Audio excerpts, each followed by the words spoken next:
নমস্কার বন্ধুরা, সোনার কিচেন ঘরে তোমাদেরকে স্বাগত জানাই। তো আজ আমি তোমাদেরকে খুবই মজাদার একটা মাছের রেসিপি বানিয়ে দেখাবো। তো এই রেসিপির ভিডিওটি পুরো দেখার অনুরোধ রইল।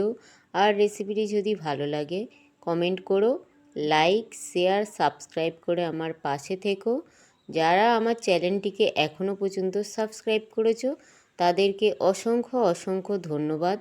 যারা এখনও আমার চ্যানেলটিকে সাবস্ক্রাইব করোনি, অনুরোধ রইল আমার চ্যানেলটিকে সাবস্ক্রাইব করে আমার পাশে থাকার জন্য। যারা আমার ফেসবুক পেজ থেকে দেখছো তাদের কাছে অনুরোধ রইল ফেসবুক পেজটা একটা লাইক দিয়ে একটু ফলো করে দেওয়ার জন্য। তো রেসিপিটি বানানোর জন্য এখানে দেখো আমি 4 পিস সিলভার কাপ মাছ নিয়েছি। আর এই সিলভার কাপ মাছটা কিন্তু একটু নরম হয়। তো এই মাছটা আজ আমি একটু অন্য রকম করে বানাবো।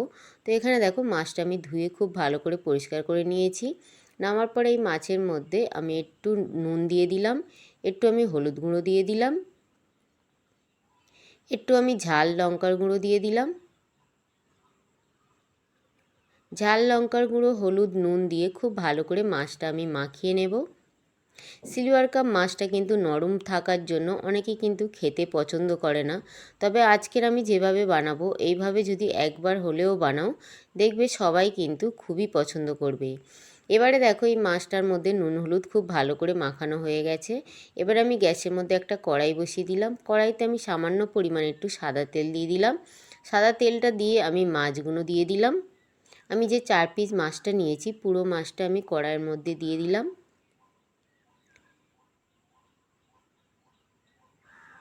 কড়াইয়ের মধ্যে মাছটা দিয়ে যে প্লেটের মধ্যে আমি মাছটা মাখিয়েছিলাম ওই প্লেটের মধ্যে আমি একটু জল দিয়ে মাছের মধ্যে আমি দিয়ে দিলাম। দিয়ে আমি কিছুক্ষণের জন্য ঢাকা দিয়ে রেখে দেব। কিছুক্ষণ পরে আবারও আমি ঢাকাটা খুলে নিলাম। নিয়ে এবারে মাছটা আমি উল্টে দেব।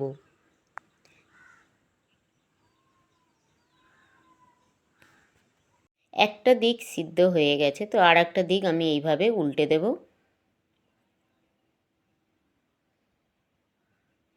দিয়ে আবারও আমি কিছুক্ষণের জন্য আর একটা দিক ঢাকা দিয়ে রেখে দেব, যাতে জলটা পুরো শুকিয়ে যায়।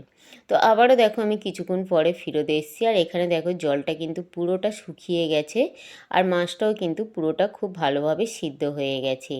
এবারে এই মাছটা আমি উল্টে দেব। তো এইভাবে আমি উল্টে দেব মাছটা। মাছটা উল্টে দিয়ে এখানে আমি মাছটা আমি ঢাকা দিয়ে রেখে দেবো। তবে এই প্রসেসটা আমি রাত্রে করেছি, আমি পরের দিন সকালে রান্না করব, যার জন্য এই প্রসেসটা আমি রাত্রে করেছি।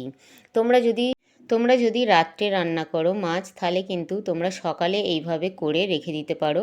আর কিংবা যদি সকালে রান্না করো তাহলে কিন্তু রাত্রে এইভাবে করে রেখে দিতে পারো। তো এবারে দেখো আমি পরের দিনকে এবারে এই মাছটা বানাবো। তো এবারে দেখো আমি গ্যাসের মধ্যে কড়াই বসিয়ে দিয়েছি। দেওয়ার পর আমি যে মাছটা আমি সিদ্ধ করে রেখেছিলাম ওই মাছটা আমি তেলের মধ্যে ভেজে নেব। তো আমি গ্যাসের মধ্যে কড়াই বসিয়ে দিয়ে কড়াইতে আমি সর্ষের তেল দিয়ে দিয়েছি। তেলটা আমি খুব ভালো করে গরম করে নেওয়ার পরে ওই তেলের মধ্যে আমি মাছটা দিয়ে দিলাম। দিয়ে মাছটা আমি খুব ভালো করে ভেজে নেব, লাল লাল করে ভেজে নেব। এইভাবে কিন্তু এই সিলভার কাপ মাছ রান্না করলে খেতে কিন্তু খুবই ভালো লাগে। তো এখানে দেখো মাছটা কিন্তু ভাজা হয়ে গেছে লাল লাল করে। এবারে মাছটা আমি উঠিয়ে নিলাম তেল থেকে।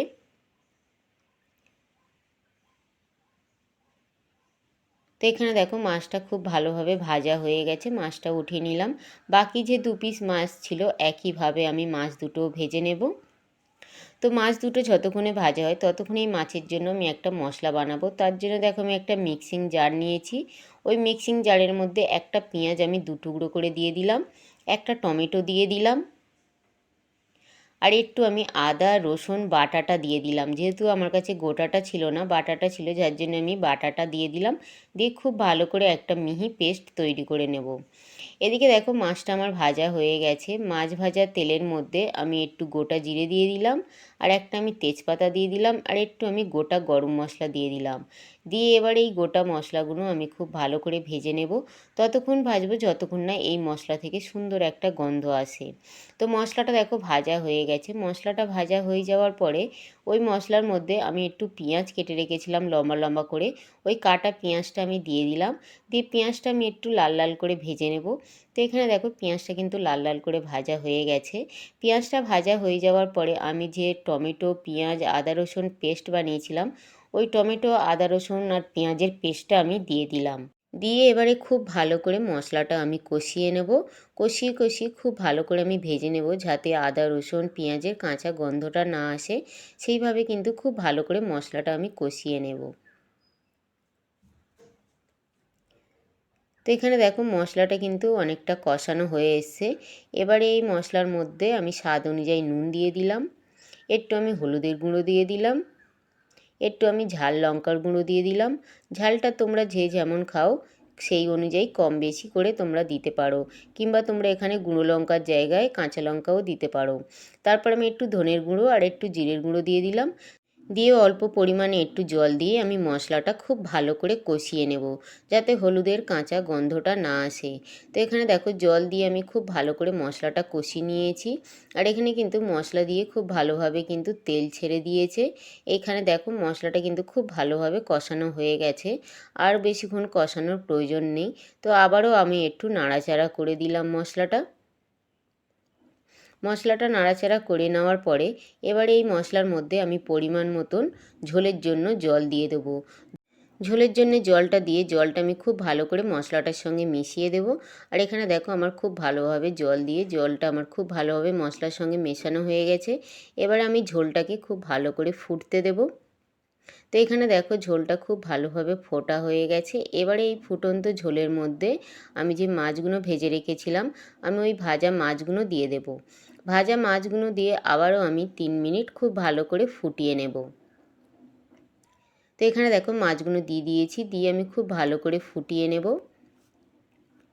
তো এইভাবে কিন্তু তোমরাও একবার হলেও সিলভার কাপ মাছের ঝাল বানিয়ে কিন্তু খেতে পারো।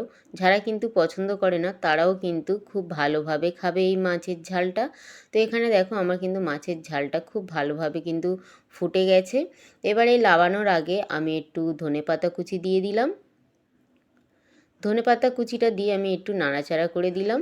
দিলে এখানে আমার কিন্তু সিলভার কাপ মাছের ঝাল কিন্তু পুরো পরিবেশন করার জন্য রেডি হয়ে গেছে। আর এখানে দেখো আমি গ্যাসটা বন্ধ করে দিলাম, দিয়ে আমি পরিবেশন করে দিলাম। আর দেখো কত সুন্দর দেখতে লাগছে। আর দেখতে যত সুন্দর না লাগছে, এটা কিন্তু তার থেকে বেশি দারুণ লেগেছিল খেতে।